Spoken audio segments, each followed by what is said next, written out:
আসসালামু আলাইকুম রহমতুল্লাহি বারাকাতু। পঞ্চম শ্রেণীর শিক্ষার্থীরা তোমাদের জন্য নিয়ে এসেছি প্রাথমিক গণিতের ৬ষ্ঠ নম্বর ক্লাসটি। দেখো আজকে আমরা যে পৃষ্ঠাটি করব সেটা হচ্ছে শুধু ১২ পৃষ্ঠা আজকে আমরা করবো। ওকে, দেখো ১২ নম্বর পৃষ্ঠা বুঝলে আমাদের অনেক কিছু বোঝে আসবে, আর এটা খুবই ইম্পর্টেন্ট একটা পৃষ্ঠা। এই পৃষ্ঠা একটা সৃজনশীল আছে যা আমরা করব।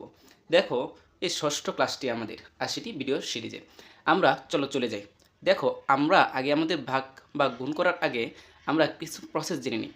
দেখো যদি তুমি দেখো ১০ দ্বারা ভাগ, অথবা ১০০ দ্বারা ভাগ, অথবা ১০০০ দ্বারা ভাগ, অথবা ১০,০০০ দ্বারা ভাগ, মানে এক কথা হচ্ছে ১০, ১০০, ১,০০০, ১০,০০০, ১০,০০,০০০, ১০,০০,০০,০০০ যাই থাকুক, এগুলো দিয়ে ভাগ করলে আমাদের দুইটা টিপস মনে রাখতে হবে। এইগুলো সংখ্যা দিয়ে ভাগ করলে কোথায় যাবে? বামে যাবে। আর গুণ করলে কোথায় যাবে? ডানে যাবে। চলো দেখি। দেখো ১২ নম্বর পৃষ্ঠা উপরে ৫ নম্বর যে ম্যাথগুলো আমাদের বই করায় দেওয়া আছে, সেখানে ২,৪১২কে ১০ দ্বারা ভাগ করছে।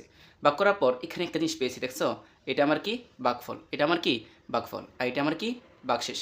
তোমাকে মাত্রই বললাম যে এইগুলো দ্বারা ভাগ করলে বামে যায়। এখন কয় ঘর বামে যাবে সেটা তুমি দেখবে কয়টা শূন্য আছে। দেখো এখানে যেহেতু একটা শূন্য আছে, তাহলে আমি এক ঘর বামে গেলাম। কয় ঘর বামে গেলাম? এক ঘর। তাহলে এক ঘর বামে যাওয়ার পর যতগুলো সংখ্যা বাকি থাকবে বামে, সেটা হচ্ছে আমার ভাগফল।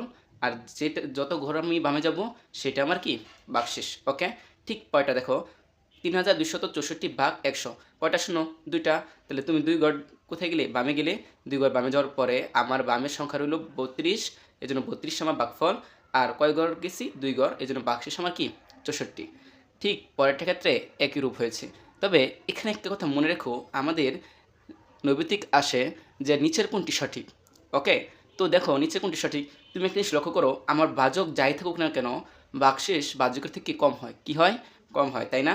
তাহলে ভাজক ভাগশেষের থেকে কি? বড়। তার মানে ভাজক ভাগশেষ থেকে বেশি, আর ভাগশেষ ভাজকের কি হয়?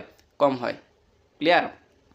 ওকে, দেখো আমরা ভাগ না করে ভাগফলকে বৃত্ত দিয়ে এবং ভাগশেষের নিচের দাগ দিয়ে কি করতে পারি? প্রকাশ করতে পারি। যেমন দেখো ৯২,৬০৫ ভাগ ১০০, তোমাকে মাত্র শিখেছি না যে আমাদের ১০০, ১০, ১,০০০ দ্বারা ভাগ করলে কী করতে হয়? তো তুমি নিজেই বলো, ৯২,৬০৫ ভাগ কত? ১০০। ভাগ কত? ১০০। তাহলে ভাগ করলে কয় ঘর যাব? দুই ঘর। কেন দুই ঘর? এখানে কয়টা শূন্য আছে? দুইটা শূন্য আছে, তাহলে দুই ঘর বামে যেতে হবে। এখন ভাগফলকে বৃত্ত দিয়ে আর ভাগশেষ, তার মানে যত ঘর আমি বামে যাই সেটা আমার ভাগশেষ। এক ঘর, দুই ঘর, তাহলে এই এতটুকু নিচে আমি দাগ দিব। ওকে, তারপরে ভাগফলকে বৃত্ত দিয়ে, কি দিয়ে? বৃত্ত দিয়ে। তাহলে ভাগফলকে আমি বৃত্ত দিয়ে কী করবো? প্রকাশ করব। আসো পরেরটা দেখি।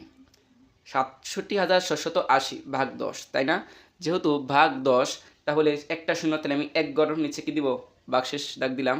আর এই বাকিটুকু আমার কি বলতো? ভাগফল। ভাগফলকে আমি কি দিয়ে প্রকাশ করব? বৃত্ত দিয়ে। পরেরটা দেখি।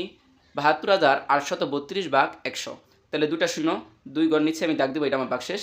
তারপর বামে যতগুলো অঙ্ক থাকবে ততগুলো অঙ্ক নিয়ে আমার ভাগফল গঠিত। এই জন্য ভাগফলকে আমি কী দিয়ে প্রকাশ করব? বৃত্ত দিয়ে। কী দিয়ে? বৃত্ত দিয়ে। এখন ৫ নম্বরে যে ভাগ করো আছে ১০ দ্বারা, ১০০ দ্বারা, ১,০০০ দ্বারা ভাগ করতে বলা হয়েছে, তোমাদের কাছে সেগুলো নিজেরা প্র্যাকটিস করবে। যদি তোমরা পারো তাহলে ইনশাল্লাহ তোমরা এটা বুঝে গেছো। একটা ম্যাথ আছে। ওকে, দেখো এখানে বলছি একটি বিস্কুট কারখানায় ১৫০ জন কর্মচারী কাজ করে। এক বছরের ব্যবসায় তাদের ৪৬,৮০,০০০ টাকা কী হয়? লাভ হলো। এখন দেখো কয় বছরে? এক বছরে। কয় বছরে? তার মানে এক বছরে তাদের যে লাভ, ব্যবসায় যে লাভ, সেটা কত টাকা? ৪৬,৮০,০০০ টাকা। এখন আমাকে এক নম্বর প্রশ্নে বলছে কারখানার প্রতি মাসে কত টাকা লাভ হলো। আচ্ছা তোমরা বলো, আমার কাছে দেওয়া আছে এক বছরের লাভ, আর আমার কাছে চেয়েছে প্রতি মাস। এক বছর মানে এক বছর, আর প্রতি মাস মানে কি? এক মাস। তো এক বছর মানে যদি হয় ১২ মাস, ১২ মাসে যদি তার এত টাকা লাভ হয়, তাহলে এক মাসে কত টাকা লাভ হলো? তার মানে আমার লাভকৃত অংশকে বা টাকাকে যদি আমি ১২ দ্বারা ভাগ করি, অবশ্যই আমার প্রতি মাসের অংশটা বের হয়ে আসবে, তাই না? চলো আমরা ম্যাথটা করে নিই। তো আমরা কী করবো? লিখে নিই যে এক। আমরা জানি, দেখো যখন তোমার বছরে থাকবে, মাসে যাবে, তখন তুমি বছরকে মাসে কনভার্ট করবা। তোমার কাছে মাসে আসে, তোমাকে দিনে চাইছে, তুমি মাসকে দিনে কনভার্ট করবা। দিনে আছে, তোমাকে ঘন্টায় চেয়েছে, তাহলে তুমি দিনকে ঘন্টায় রূপান্তর করবা। ক্লিয়ার? তো যেহেতু আমাকে বছরের লাভের কথা উল্লেখ দেওয়া আছে, চাইলো প্রতি মাসে, এই জন্য আমি বছরকে আগে মাসে কনভার্ট মানে মাসে রূপান্তর করব। ওকে, আমরা জানি, বলো তো আমরা কি জানি? এক বছর সমান সমান 12 মাস। কত মাস? 12 মাস। তার মানে 1 বছরের ব্যবসায় তাদের এত টাকা লাভ হলো, এই জায়গায় আমি লিখতে পারি 12 মাসে তাদের লাভ হলো এত টাকা, রাইট? কারণ 1 বছর যে কথা, 12 মাস কি একই কথা। চলো লিখি। কারখানায় 12 মাসে লাভ হলো 46,80,000 টাকা, তাই না? তাহলে সুতরাং কারখানায় প্রতি মানে এক মাসে লাভ হলো, বলো তো 12 মাসে যত টাকা লাভ হবে 1 মাসে তার থেকে বেশি হবে নাকি কম হবে? অবশ্যই কম হবে। আর 1 মাসে কম হলে কি করতে হয়? ভাগ করতে হয়। তোমাদের আমি প্রথম ভিডিওতে স্পষ্ট করেছি, ভাগ করলে কখন করতে হয়? যখন কম, যখন বেশি হয় তখন কি করতে হয়? গুণ। চলো আমরা ভাগ করি। 46,80,000 ভাগ 12 টাকা। চলো এখন আমরা ভাগ করে নিই। ওকে, একটু ভাগটাও আমরা প্র্যাকটিস করে নিই। তাহলে 12 46 8 1 2 3 4, এখানে 12, এখানে 46 দেখব। দুইটা ডিজিটের জন্য দুইটা ডিজিট লক্ষ্য করব। 12কে 12, 12 দুগুণে 24, 3 বারং 36, 4 বারং 48। তাহলে আমি তো বেশি নিতে পারবো না, তাহলে 3 দিয়েই গুণ করতে হবে। তাহলে 3 বারং কত? 36। তাহলে চলো আমরা বিয়োগ করি এখন। 6 0 1 8, তাই না? তাহলে তুমি দেখো তো 12 সাথে কত গুণ দিলে আমার 108-এর সমান বা কাছাকাছি হয়? 9 গুণ দিলে। কত গুণ দিলে? 9। 9 বারং 108। আমরা যারা নামাতে পারি তারা জানি। তারপরে এখানে কয়টা শূন্য থাকে? 1টা 2টা 3টা 4টা, 1টা 2টা 3টা 4টা।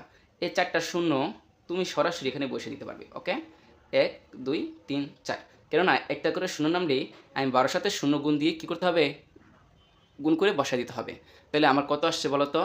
3 9 1 2 3 4 টাকা। তাহলে প্রতি মাসে লাভ হয় 3,90,000 টাকা। কত টাকা? 3,90,000 টাকা। দেখো আমাদের 2 নম্বর প্রশ্ন বলছে 1 বছরের লাভের টাকাকে কর্মচারীর মধ্যে সমানভাবে ভাগ করে দিলে প্রত্যেকে কত টাকা করে পাবেন। তো 1 বছরে আমার লাভটা হয়েছিল কত? 46,80,000 টাকা, তাই না? এই টাকাটা তুমি 1 বছরের লাভের এই টাকাকে 150 জন কর্মচারীর মধ্যে দিবে। তাহলে 100 কতজন? 50 জন। তুমি যদি মোট টাকাকে ওই কর্মচারীর সংখ্যা দ্বারা ভাগ করো তাহলে প্রত্যেকে কত টাকা করে পাবে তা বের হয়ে আসবে। বুঝতে পারছি? একটা উদাহরণ শোনো। তোমরা 4 জন বন্ধু রাস্তা দিয়ে যাওয়ার সময় 8টি আম কুড়িয়ে পেলে। এখন এই 8টি আম যদি তোমাদের মধ্যে তোমরা সমানভাবে বন্টন করে নাও তাহলে অবশ্যই প্রত্যেকজন 2টি করে নিবে। সেটা কীভাবে? যতগুলো আম পেয়েছো বা যত সংখ্যক আম তোমরা পেয়েছো তত সংখ্যক আমকে তোমাদের সংখ্যা দ্বারাই তোমরা কী করে নিলা? ভাগ করে নিলা। তাহলে আমরা 1 বছরের লাভকে যদি 150 দ্বারা ভাগ করি তাহলে প্রত্যেককে কত টাকা করে পাবে তা বেরিয়ে আসবে। চলো এই দেখো আমরা বের করে ফেলেছি। 150 জন কর্মচারীর মধ্যে সমানভাবে ভাগ করে দিলে প্রত্যেকে পাবে। 1 বছরের যে লাভটা হলো তাকে আমি 150 দ্বারা ভাগ করে দিলাম। তাহলে বলো প্রত্যেকে কত টাকা করে পাচ্ছে? 31,200 টাকা। এই ভাগটা তোমরা নিজেরা করবে। যদি তোমাদের এই অ্যান্সারটা হয় তাহলে তোমরা সঠিক, আর যদি এই অ্যান্সার না বের হয় তাহলে তোমাদেরটা ভুল হয়েছে। ধন্যবাদ। আসসালামু আলাইকুম রহমতুল্লাহি ওয়া বারাকাতুহু।